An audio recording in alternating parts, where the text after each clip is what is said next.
Next up is Blade, the series.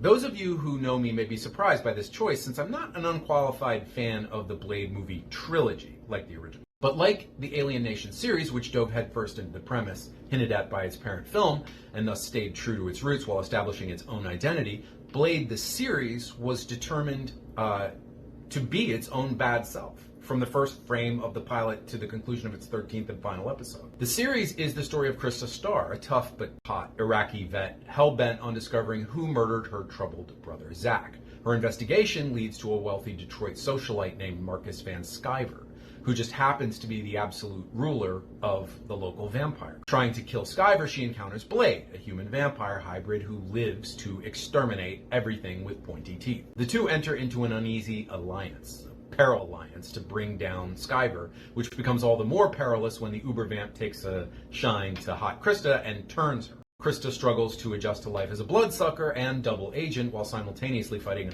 unwanted romantic feelings for the charming Marcus. This series was dark, it was brutal, and it was relentlessly violent, not to mention explicit, almost to the point of gratuitousness, with both its gore and its sex.